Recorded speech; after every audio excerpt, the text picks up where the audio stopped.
Hola, hoy les voy a presentar un artículo titulado como Biopsia de ganglio linfático, consideraciones básicas, un artículo publicado en la Revista Médica de Guatemala. Anteriormente les mencionaba sobre algunas características importantes que hay que tomar en cuenta para un buen diagnóstico.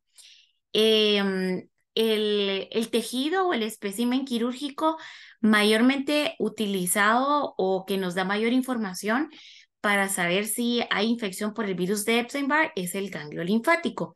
Por tanto, les quiero presentar este artículo que me pareció muy interesante, y primero porque fue publicado acá y segundo porque tiene algunas claves para evitar unos malos diagnósticos de enfermedades linfoproliferativas asociadas al virus de Epstein-Barr. Bueno, primero, a manera de introducción, el ganglio linfático es parte de los órganos linfoides primarios. Este y la médula ósea pertenecen a los órganos linfoides primarios y los secundarios existen pues alrededor de todo el organismo, por ejemplo, el tejido asociado a la mucosa y otros. Representan el mayor componente del sistema linfático, por tanto es el que mayor información nos va a dar de enfermedades linfoproliferativas, en este caso asociada al virus de Epstein-Barr. Consideraciones importantes que tenemos que tener en cuenta antes del procesamiento de tejido. Primero, decidir si es una biopsia excisional o una incisional la que se necesita. En el caso del ganglio linfático, se va a elegir una excisional porque es la que mayor información nos va a dar y a continuación vamos a ver por qué. Si existen múltiples ganglios, se debe seleccionar el ganglio más accesible y el más grande, es decir, el que esté más superficial y el más grande. De preferencia, los mayores de 2 centímetros. Manipulación, evitar manipularlo o evitar el aplastamiento en el momento de la resección. Es decir, aplastamiento con la pinza.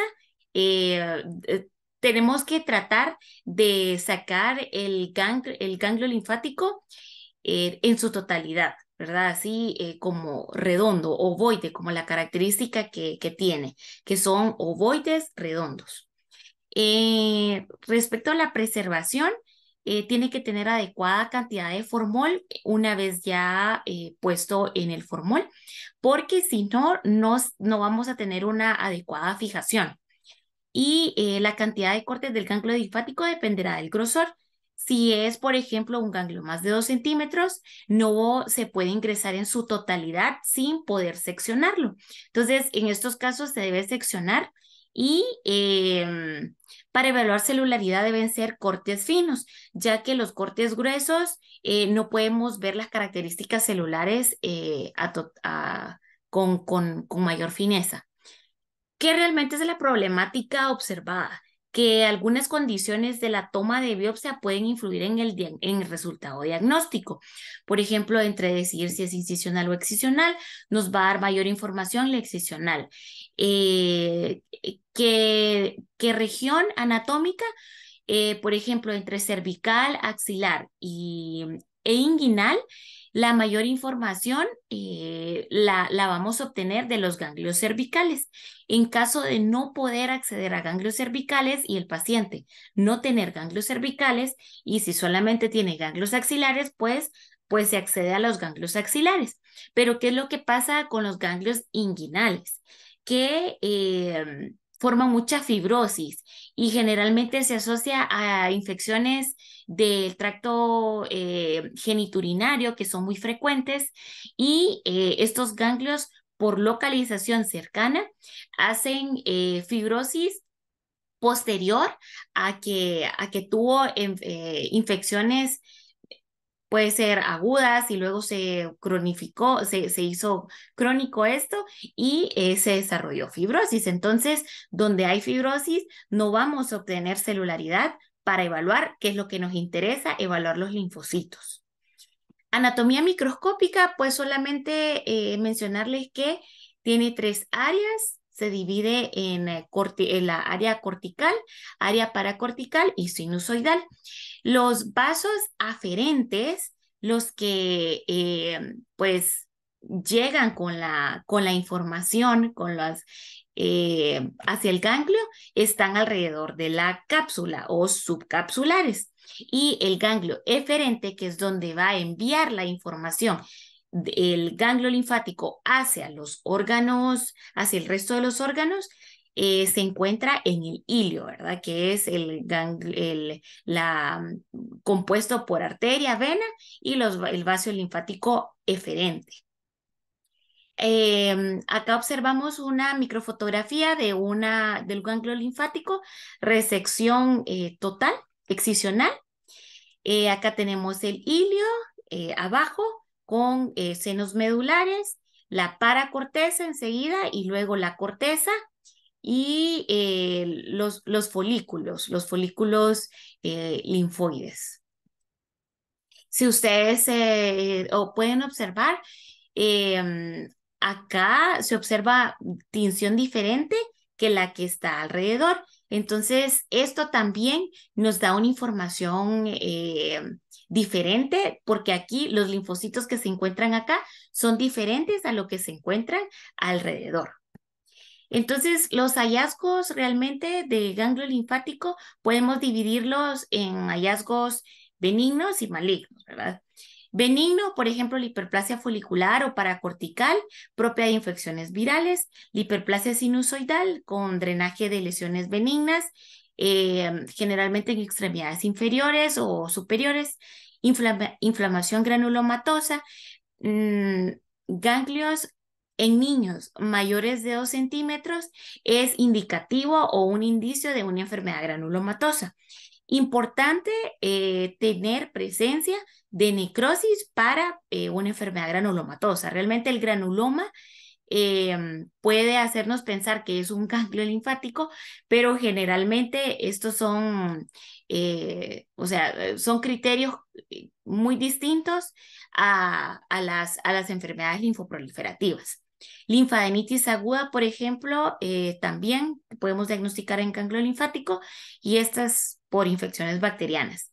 Ahora ya la contraparte maligna, procesos malignos primarios, linfoproliferativos en este caso, metástasis, que como dijimos, los vasos que están subcapsulares es donde llega la información al ganglio linfático.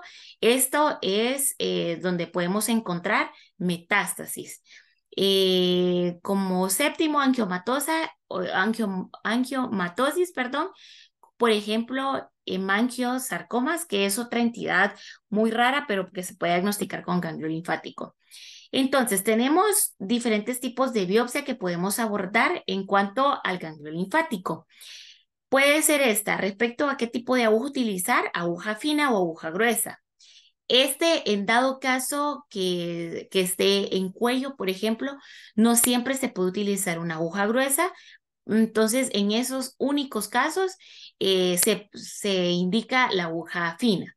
Pero en relación al ganglio linfático, vamos a solicitar de preferencia una excisional, una biopsia excisional, es decir, una abierta excisional, porque se obtiene removiendo ganglios o conglomerados de ganglionares en su totalidad y es la que mayor información nos va a dar porque podemos ver la anatomía en totalidad del ganglio y podemos ver no hay distorsión de la anatomía, por ejemplo, no como la incisional, ¿verdad? Causas de falla diagnóstico en estos casos. Inadecuada selección del sitio de la biopsia. Por ejemplo, como les mencioné anteriormente, vamos a tener preferencia por los ganglios cervicales y no por los inguinales, ¿verdad? Mala técnica quirúrgica o con manipulación excesiva. Las incisionales nos dan distorsión de la estructura completa del ganglio. inadecuado procesamiento de la biopsia, con mala fijación que no permite cortes de grosor adecuado, y esto después nos va a dar una pobre tinción. No vamos a tener esas características que nosotros queremos ver en la laminía y muchas veces, por ejemplo, eh, no nos da la positividad del virus de Epstein-Barr, pero todo porque hubo mal procesamiento de la pieza antes de hacer los cortes. La mala interpretación, esto va a depender realmente del entrenamiento del patólogo. Esto ya es ajeno pues a la toma de biopsia. Eso ya es diagnóstico. Solamente una conclusión importante que los autores colocan en su artículo: las biopsias excisionales de ganglio linfático son el estándar de oro para el diagnóstico de enfermedades proliferativas, linfoproliferativas, ya que brindan mayor información para diagnóstico definitivo. Por tanto, esta va a ser la biopsia que vamos a tratar en la mayoría de la tesis mía. Bueno, muchas gracias y espero que les haya gustado.